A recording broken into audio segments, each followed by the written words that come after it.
let's go revisit the Midwest real quick. Because as you see, Rutgers, first NCAA tournament win in 38 years for the Scarlet Knights. This was also the first trip in 30 years, so happy to see them have success there. They'll take on Houston next. Go up top, the 1 seed, my pick to win it all. Illinois will take on Loyola, Chicago. And of course, can't forget about Michigan as well. Beat Texas Southern today, 82-66. So next up, they have the 8 seed and LSU. But of course, let's go back and let it work. There it is. It's not always my friend, guys. I'm sorry. We'll go to the South bracket. This is where it all boils down because Wisconsin is the lone Big Ten team left standing in their region. The biggest upset of the tournament so far, Oral Roberts 75-72, the upset in overtime over Ohio State. The Buckeyes, the first 2 seed to fall in the opening night since Middle Tennessee beat Michigan State back in 2016. Not good Big Ten juju there at all. Go back to the South one more time. The next big upset, of course, we'll revisit this one too. Purdue beat by North Texas in overtime as well, 78-69. So why is this all relevant? Because, well, Wisconsin is the lone team standing from the Big Ten. If they can knock off Baylor, then the whole South region is really wide open, and the Badgers' path to the Elite Eight gets a lot easier, and maybe even the Final Four. Biggest threats remaining, third-ranked Arkansas. Villanova, yeah, they have the number 5. Yes, that's a blue blood. No Connor Gillespie, just Jeremiah Robinson-Earl. They're still struggling. But overall, the Badgers will have to put off one of their biggest wins of the season tomorrow. 1:40 is tip time. Kevin Harlan has a call on CBS. Let's see if the madness continues for the Badgers. I'll be on the phone. I'll be happy to take a call from the league. They know my number. They know where I'm at. Wisconsin head coach Greg Gard went scorched earth today in his postgame presser after the Badgers lost to Iowa. Because with 21 seconds left, Wisconsin with the ball and down 3, Brad Davison was fouled in the lane. And after one of countless reviews by the officials, a hook and hold was called on Davison. Now, Brad has long been perceived as a dirty player, and Greg Gard has come to his defense multiple times in the past. But today, the Badgers head coach reached his boiling point. All that happened with the outcome of the game literally lying in the balance. So how did we get there? Tied at 60 with 4 minutes to go, Micah Potter matched up on Luka Garza, goes right into the Bears' den. Count it. Badgers take a 3-point lead after the and one bucket by the senior. But Jordan Bohannon for Iowa responding possession. Dude is a dog. 63 all after that make. Then Wisconsin back up by 1. Demetric Trice driving, finds Jonathan Davis in the corner, and the freshman pulls through. 4-point lead for UW. But the Hawkeyes with a response again. Garza off from 3. Keegan Murray offensive rebound and extra effort for the extra point. He'd hit the free throw to make it just a 1-point Wisconsin advantage. But the Hawkeyes retook the lead, 74-71. And now we go to the foul on Davison with 24 seconds left. First, Keegan Murray called for a common foul, reaching in there in the lane. But Iowa goes to Bo Borowski, the head official pleading that Davison hooked Murray's arm. So he heads to the monitor, and after a review, common foul on Murray, flagrant 1, and hook and hold assessed on Davison. So it went from 2 shots for Wisconsin to 2 for each team, and Iowa has possession. They both hit them all. 76-73 Iowa lead. So Hawkeyes inbounding from their own baseline. 21 seconds left. Get it in. But Aleem Ford with the hustle to draw the jump ball and possession arrow in favor of UW. So a chance to tie it. 18 seconds remaining. Aleem Ford from 3, but way off. Iowa holds on to win 77-73.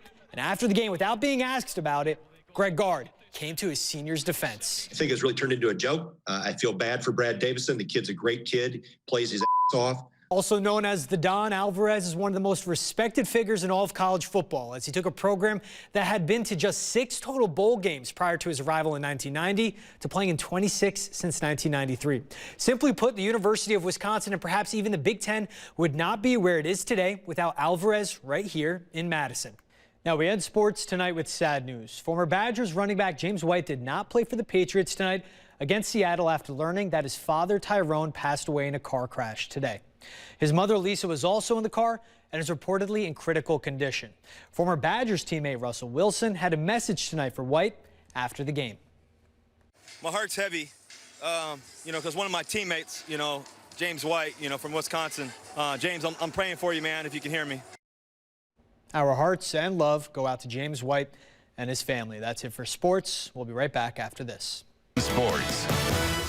There's nothing better than the feeling of postseason hockey before the playoffs even roll around. And that was the case for Wisconsin today, as the Badgers' hope for a Big Ten regular season championship came down to their very last game.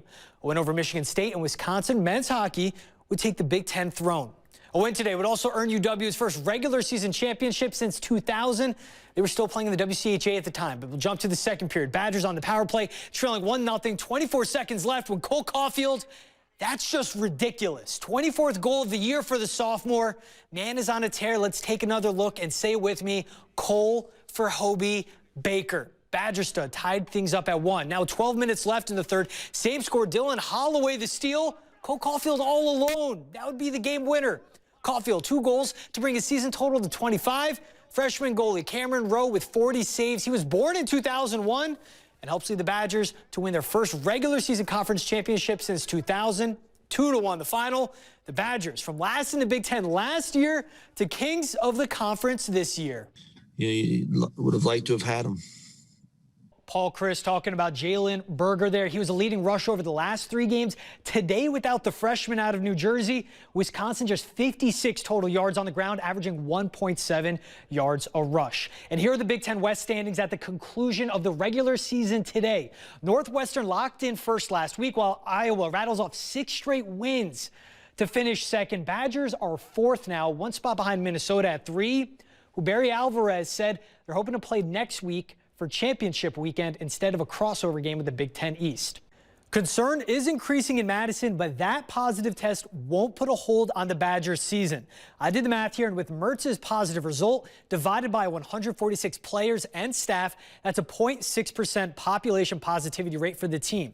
So what does that mean? Well, take a look here behind me. This breaks down the Big Ten protocol for COVID-19 outbreaks on a 7-day rolling average. Teams are in the green if their population positivity rate is between 0 and 3.5%. But if that rate is greater than 7.5%, Wisconsin is in the red, thus shut down for 7 days. For reference, if the Badgers reach a dozen cases out of their 146 players, coaches, and support staff, they'll be forced to shut down according to Big Ten protocol. I spoke with Dr. Jeff Pothoff this afternoon, and even with daily rapid testing, the Badgers are not yet in the clear to determine if they can play on Saturday. They'll be able to pick up players who are positive, who may not yet be demonstrating symptoms. Now, the Big Ten is the one that determines whether to cancel the game Saturday based on testing positivity rates. Any game that cannot be played would be deemed a no contest. The Big Ten went bold, trying to squeeze 8 games into 8 weeks. And this is the first test of making that a reality. Today, the Badgers were seeking the basketball equivalent of a Christmas miracle, winning in the Breslin Center. It's not a knock on Wisconsin, as Tom Izzo has only lost 36 times at home over his 22 seasons leading the Spartans. Included in those 36, though, the last home loss that came at the hands of UW was in 2004. In a matchup made for the holiday, teams rocking red and green. First time either program is playing on Christmas Day. End of the first half, tied at 39, under 30 seconds left. Big shot, Brad Davison gives UW the lead, but the Spartans answer right back as Foster Lawyer from deep ties the game up 42 at the break. Then Michigan opened the second half with a 9-0 run, and Demetric Trice went in his bag. Pull-up 3 with a man in his face, then off the inbound and gets a screen from Micah Potter. Trice hits it from mid-range. Badgers down 4. Then Micah finds Trice outside for 3, and how about a 4-point play to make it a 2-point game? Then driving to the basket, tied things up at 53. Meach, man on fire, finished with a season-high 29 today. Nate Reavers, he had 8 points, but all clutch in the final 8 minutes. That bounce made it a 5-point lead, and the Badger guards aren't afraid to post up either. Here's Brad Davison backing down the bigger Aaron Henry. That made it a 71-67 lead, and the defense sealed it. Badgers up 6, a minute 42 left. Rocket Watts floaters off. Aleem Ford saves it from going out of bounds, and Trice to Jonathan Davis on the outlet.